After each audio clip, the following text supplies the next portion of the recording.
베드로후서 1장 1절에서 4절 말씀까지 보겠습니다.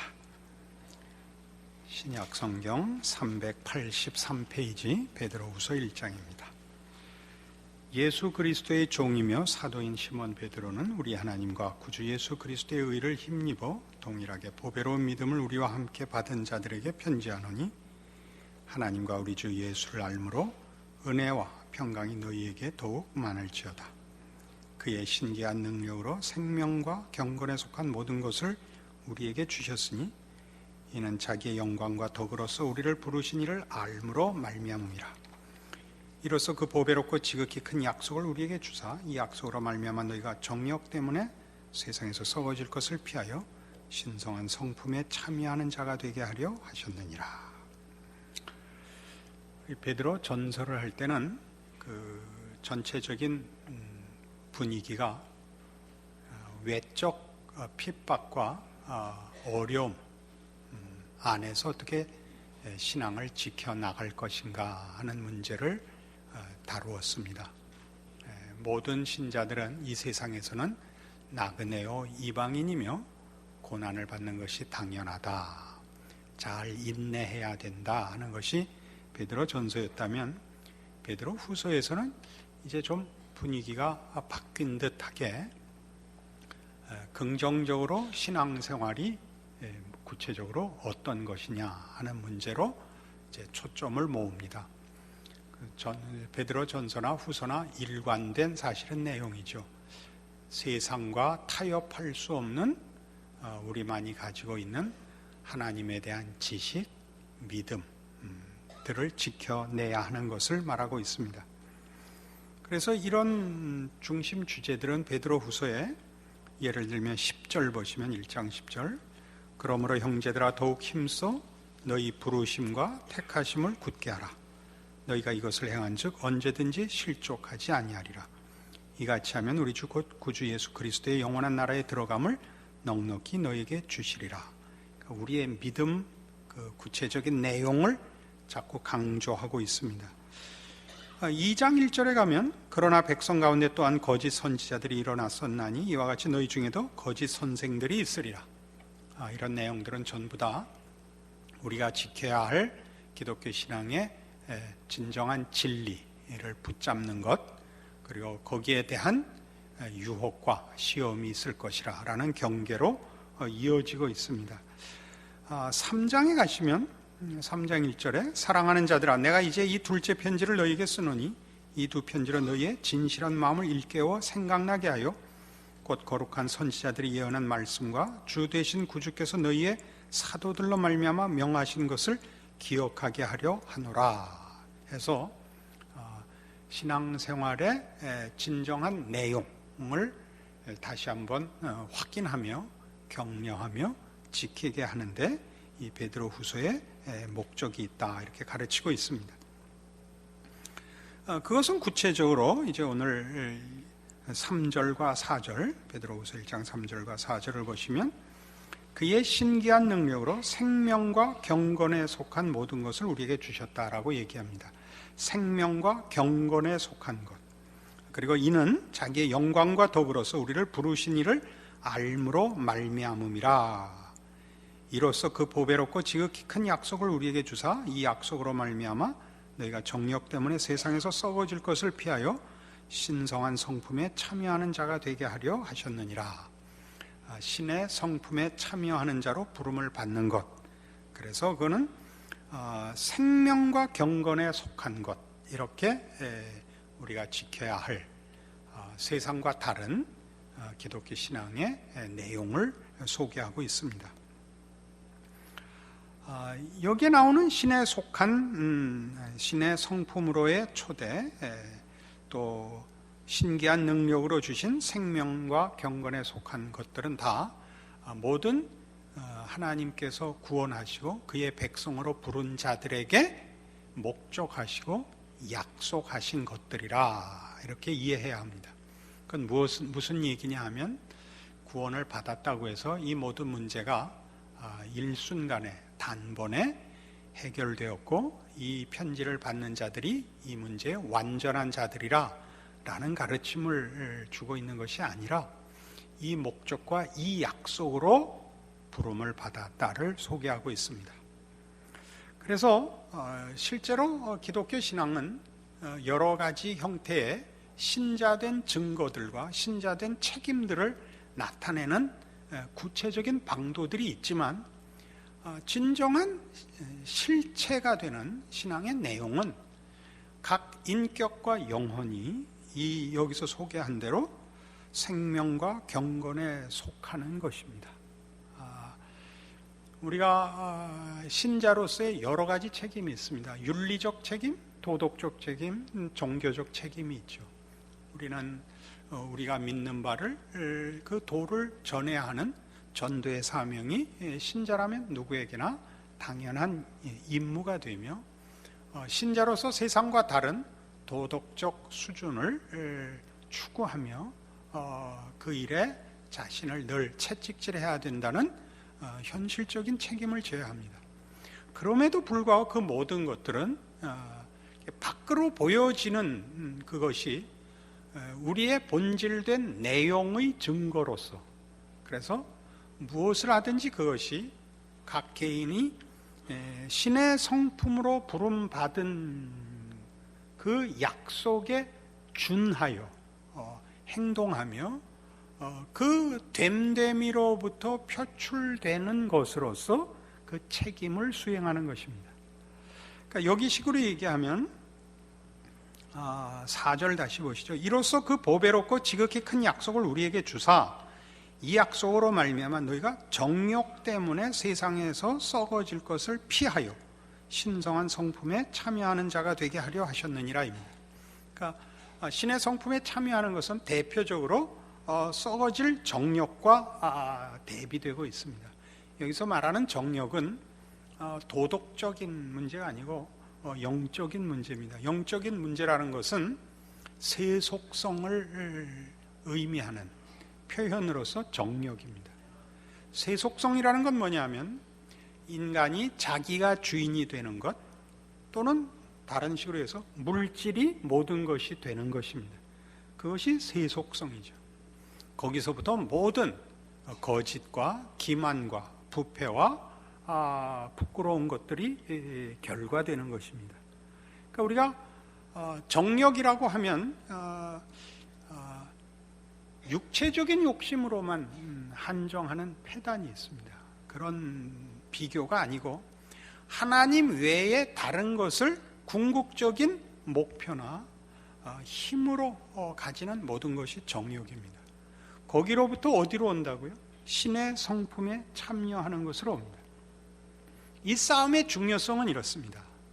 우리는 기독교 신앙의 몇 가지 대표적인 그 규범들을 가지고 있습니다.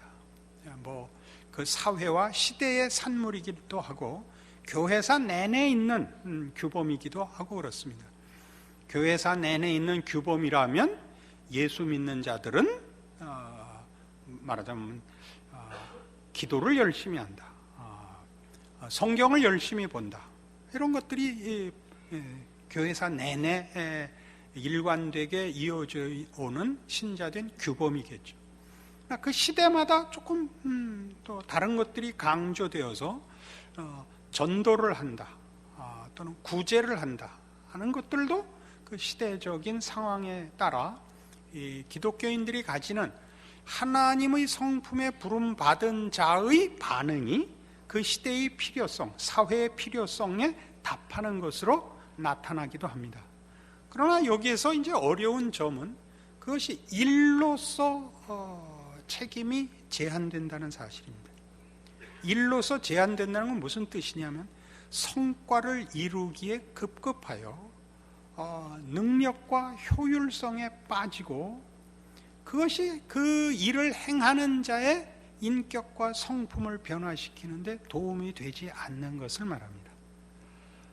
이건 어려운 문제입니다. 왜냐하면 바로 이런 식으로 비평하고 그나마도 안 할 수 있기 때문입니다. 이제 우리 보통 얘기해서 이제 이 인류 역사가 이 지식의 발전을 이루어서 근대로부터 현대에 이르는 이 어간에 일어난 가장 큰 이 세상의 그 오류와 부작용이 뭐냐 그러면 지성에 대한 그 지나친 기대입니다. 지성이라는 것이 하나님의 은혜를 대신하고 지성이 모든 능력과 결과의 유일한 법칙이 됐거든요. 그러나 지성은 근대와 현대를 이어오는 동안에 어떤 약점이 드러났느냐 하면 지성을 가졌다고 해서 그 인격이 변하지는 않더라라는 그 부작용과 결함을 지적했습니다. 그래서 우리가 이런 표현이 있죠. 식자연하는, 소위 지성인이라 하는 이라고 이 표현을 이렇게 비아냥거릴 때는 그게 무슨 뜻인지 아시죠? 말만 할 줄 알고 전혀 실천은 안 하는 사람. 그럴 때 식자연하는, 지성적인 듯이라는 비아냥거리는 표현들입니다. 이런 아는 것과 행하는 것의 차이가 인간에게 일어날 수 있듯이 신자의 신앙 속에서도 무엇이 옳은지를 아는 것과 하는 것은 전혀 다른데 이것은 실천의 문제가 아니라 실천의 유무도 중요합니다. 아는 것보다 행하는 게 낫고 행하는 것보다 더 중요한 것은 행함만이 아니라 행할 수밖에 없는 존재가 되는 것이며 기독교 신앙이 요구하는 것은 바로 그겁니다. 신의 성품에 참여하라는 것은 그겁니다. 세속성이라는 건 뭐죠? 세속성이라는 건 조금 전에 얘기한 것 같이 자기중심적이며 물질 만능이며 세상이 알아주는 가치 판단 위에 자신을 확인하는 것이 세속성입니다. 그래서 우리는 속의 생각보다 겉으로도 번지르르한 위장을 하고 칭찬을 유도합니다. 만족할 만한 대접을 욕심을 내고 위장할 수 있습니다. 성경은 그 모든 것들을 하나님 앞에서 속일 수 없다고 가르치는 거죠. 우리 모두가 기독교 신앙을 어떤 규범 위에 올려놨던 그것이 실천으로서 존재와 분리되는 것을 제일 경계해야 되고 실천이 우선할 때도 그 실천이 우리의 신앙 인격을 훈련하는 차원에서 이해해야 되고 실천해야 하며 그래서 모든 실천은 당연히 그의 신앙 인격의 변화와 훈련을 위하여 필요한 것인 줄로 알아야 됩니다. 그렇지 않으면 우리는 언제나 실천의 유무로 사람들을 정죄하고 비교할 줄밖에 모르게 됩니다. 늘 이런 얘기를 듣죠. 우리는 규모가 작은 교단입니다. 종종 이런 얘기를 하죠. 교단 규모가 작아서 일 하나 신통히 할 수 없다라는 괴이한 이야기를 합니다. 성경에 없는 이야기를. 그러니까 우리는 구제하기 위하여 부름을 받지도 않고 전도하기 위하여 부름을 받지도 않습니다. 우리는 신의 성품에 참여하라는 부름을 받고 있습니다. 타인을 위하여 존재하며 세상을 구원하기 위하여 존재한다고 제발 스스로를 속이시지 마십시오. 본인이 변하셔야 됩니다. 남을 감동시키지 마시고 남을 가르치지 마시고 본인이 신의 성품에 참여하라는 부르심에 응하는 신앙생활을 하셔야 됩니다. 이걸 이렇게 인상을 쓰고 할 설교 내용이 아닙니다. 제가 거룩한 표현으로 해야 되지만 아직 그 수준에 가지 않은 것을 저도 고백을 하면서 이 증언을 하는 것입니다. 기독교 신앙의 참된 심판은 스스로가 알 수 있어야 합니다. 스스로가 내가 얼마나 괜찮으냐 안 괜찮으냐를 점검하라는 것이 아니라 내가 제대로 된 성경이 요구하는 약속과 요구의 선상에, 말하자면 이 부르신 하나님 존전에 있는가를 늘 기억하셔야 됩니다. 우리는 생각해 보십시오.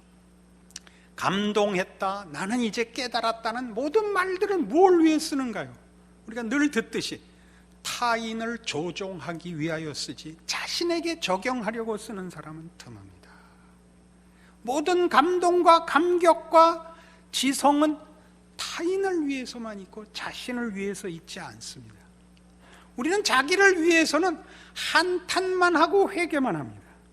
그렇게 하면 일단 자기 문제는 끝났고 그 다음부터는 마음껏 비난을 해도 되는 이 유혹 앞에 있습니다. 누가 그렇게 하죠? 우리 자신이 그렇게 합니다. 기독교 신앙을 동원해서도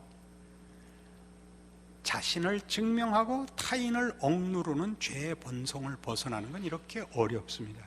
정욕을 피해야 하는 이 내용 속에 들어있는 가장 공통되고 보편적이고 그리고 늘 우리 속에서 우리를 괴롭히는 우리의 악한 죄성입니다. 이 싸움을 해야죠. 그래서 갈라디아서 5장에 가시면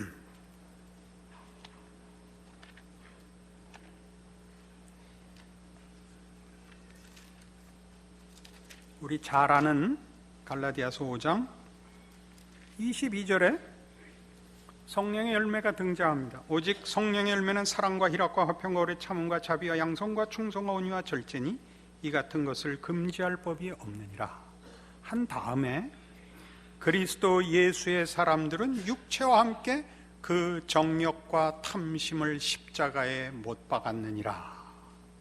성령의 열매라는 것은 갈라디아서 5장 16절부터 계속되는 육체의 일과 성령의 열매로 대비되는 성령을 쫓느냐 육체를 쫓느냐에 대한 판별식입니다.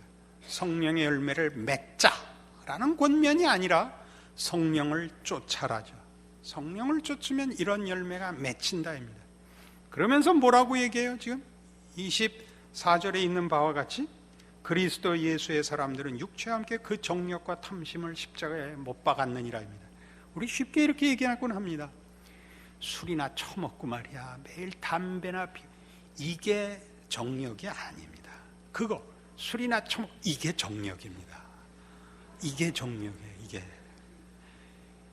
그 모든 것을 다 십자가에 못 박고 예수 그리스도의 마음을 가지십시오. 가늠하다 현장에서 붙잡힌 여인을 사람들이 데리고 와서 예수님께 어떻게 할까요? 율법에 뭐라고 써있냐? 돌로 치라고 하였습니다. 너희 중에 죄 없는 자가 먼저 돌로 치라. 다 도망갔죠? 예수님이 뭐라 그랬어요? 나도 너를 정죄하지 아니하노니. 왜 우리는 이 사실을 늘 잊죠? 주 예수 그리스도께서 죄인을 구원하시려고 세상에 임하셨다 하였느니라. 내가 죄인 중에 괴순이라. 왜 이 사실은 늘 없어지고 이렇게 잘난 체만 남게 됐는지 의아스럽습니다. 왜 그렇다고요? 죄는 밖에서 들어오지 않습니다. 우리 안에서 활동을 합니다. 죄는 우리가 마태복음 5장이나 6장이나 7장에서 보는 바와 같이 가장 거룩하고 가장 올바른 명분 속에도 따라 붙습니다. 너희가 너희의 의를 행할 때 사람 앞에서 행하지 않도록 주의하라. 이게 마태복음 6장이었습니다. 대표적으로 뭐가 동원됐죠? 비유가 구제할 때, 기도할 때, 금식할 때 사람에게 보이려고 하지 마라. 그래서 어떤 사람은 매일 같은 시간에 골방에 몰래 들어가서 기도했대요. 그래서 어느 날 이 사람이 무슨 회의에 참석했는데 이 사람이 12시가 되니까 없어진 거예요. 이 사람 어디야? 그 사람 12시만 되면 골방에 들어가서 은밀하게 기도한답니다. 이게 속이는 거죠. 은밀하게 소문이 다 나 있죠. 죄란 무섭습니다. 여러분, 자책하고 계속 자신을 톱질하라고 이 말을 하는 게 아닙니다. 신앙생활은 신의 성품으로의 초대를 놓치면 이것밖에 할 게 없다 이겁니다. 이것밖에 할 게 없습니다. 그래서 이어지는 갈라디아서 5장 25절 보시면 만일 우리가 성령으로 살면 또한 성령으로 행할지니 헛된 영광을 구하여 서로 노엽게 하거나 서로 투기하지 말지니라. 얼마나 귀한 말씀입니까? 여러분, 제가 불시에 신방을 가거든 집안에 이 구절이 붙어 있기를 바랍니다. 이 구절이 붙어 있기를 바랍니다. 예전에도 얘기했죠. 명필로 써서 액자에 담으려고 하시니까 쓸 틈이 없습니다. 그냥 메모지에 연필로 써서 침 발라서 제일 잘 보이는데 붙여놓으십시오. 헛된 영광을 구하여 서로 노엽게 하거나 서로 투기하지 말지니라. 이것이 우리를 부르시는 하나님의 구원의 목적입니다. 에베소서 5장 1절과 2절에 이렇게 성경은 동일하게 요구합니다. 하나님의 거룩하심으로 그의 성품으로 부르시는 이 내용을 바울은 에베소서 5장에서 이렇게 설명하죠. 1절, 그러므로 사랑을 받는 자녀같이 너희는 하나님을 본받는 자가 되고 그리스도께서 너희를 사랑하신 것 같이 너희도 사랑 가운데서 행하라. 사랑을 받는 자녀같이 라는 말을 아시겠죠? 우리가 이 모양, 이 수준에서, 아니 이것보다 이전에 우리가 아직 죄인 되었을 때 하나님의 사랑을 받는 것입니다. 사랑을 받는 자녀같이 어떤 사랑을 받았는지 기억하고 하나님을 본받으라입니다. 하나님을 본받으라. 그는 그리스도를 주신, 그의 아들을 주신 우리 아버지십니다. 그리스도께서 너희를 사랑하신 것 같이 너희도 사랑 가운데 생활하라. 그는 우리를 위하여 자신을 버리사 향기로운 제물과 희생 제물로 하나님께 드리셨느니라. 이걸 여러분 종교적인 신파로 끌고 가지 마십시오. 그렇게 하지 마세요. 있죠, 그런 거. 감동을 자아내고 자신의 종교성을 증명하는 외형을 갖는 데 치중하지 마시고 실제로 삶에 이것을 실천하십시오. 제일 중요한 건 뭐라고요? 전에도 어느 날 예를 들었는데 담배 끊지 말고 용서하라니까요. 담배를 피워도 괜찮아요. 그게 기독교 신앙에 중요한 게 아니라 자꾸 이 얘기를 해서 누군가 이 얘기를 혹시 목사님이 몰래 담배 피우시는 게 아니에요. 왜 자꾸 이렇게 담배에 대해서 관용의 말씀을 하실까? 담배는 중요하지 않습니다. 그건 한국교회가 제정한 교회 규칙입니다. 그건 심각하지 않습니다. 술 먹는 것도 그렇습니다. 냄새 나고 아무 데서나 들어 누워 자고 잘하는 거 없고 칭찬할 거 없지만 사실은 그런 것 때문에 우린 더 중요한 것들을 다 거기다 쏟아붓고 말지 않았습니까? 그죠? 주일날 예배 보러 올 때 이 말을 하고 싶은 걸 여태껏 참고 있고 앞으로도 안 할 겁니다. 무슨 얘기? 주일날은 단정하게 입고 예배 드리는 자의 준비를 하고 나와 주시기 바랍니다. 그럼 금방 그게 뭐야? 이게 금방 나타날 것이기 때문에 이 말을 못하고 있습니다. 모든 옳은 얘기가 속에서부터, 내용에서부터, 인격과 영혼에서부터 나가는 것이 아니라 명분으로 나가서 사람을 잡을 것이기 때문에 이 말을 못합니다. 제가 얼마나 많이 참고 있는지 아시겠습니까? 이런 말들도 오해 없기를 바랍니다. 우리는 모두 다 사랑을 입은 자이고 은혜를 입은 자입니다. 그 사랑과 은혜를 베푸신 이가 당신이 무한히 주신 사랑과 은혜에 우리를 초대하고 있습니다. 당신의 부요하심과 충만하심과 복되심에 우리를 동참시키고 있습니다. 우리가 수혜자만 되는 것이 아니라 그것을 나누는 자가 되도록 부르고 있습니다. 신앙인이 된 넉넉함을 나누는 일들은 전혀 못하고 예수 믿지 않는 자들이 하는 싸움터에 또 싸움의 내용에 끼어드는 것밖에 할 줄을 몰라서 기독교 신앙이라는 이름으로 세상과 사회와 이웃 앞에 싸움을 하러 나갑니다. 십자군 전쟁을 하죠. 그러지 마십시오. 그러지 마시고 세상이 만들어내지 못하는 저들은 없는 아버지, 우리만 아는 아버지, 그래서 닮은 유전자를 여러분의 존재와 삶에 표출하시고 구체화하시고 실현하시고 책임지십시오. 하나님께서 예수 그리스도의 십자가를 기뻐하신 것 같이 우리의 삶을 기뻐하실 뿐만 아니라 여러분들이 하나님의 이 은혜와 사랑에 참여함으로써 비로소 신자된 기쁨을 누리시게 될 것입니다. 여러분 모두가 이 약속과 이 목적, 이 구원의 큰 은혜에 부름을 받았다는 것 기억하셔서 여러분의 현실적인 어려움과 무슨 시급한 문제들보다도 더 중요한 근본적이고 절대적이고 영원한 복된 약속 속에 있는 존재인 것을 확인하는 오늘의 이 말씀과 여러분의 신자된 인생이 되기를 바랍니다. 기도하십시다. 하나님 아버지 은혜를 감사합니다. 하나님의 자녀라는 것은 얼마나 놀라운 은혜요 특권입니까? 하나님이 우리를 사랑하신 것처럼 이제 우리 이웃과 이 세상을 사랑하라 하십니다. 가진 자만이 할 수 있는 것입니다. 이 복을, 이 우리의 믿음을, 이 받은 바 은혜를 나누는 풍성한 신자의 인생을 살도록 우리 하나님 오늘 말씀으로 우리를 붙들고 승리케 하여 주시옵소서. 예수님 이름으로 기도합니다. 아멘.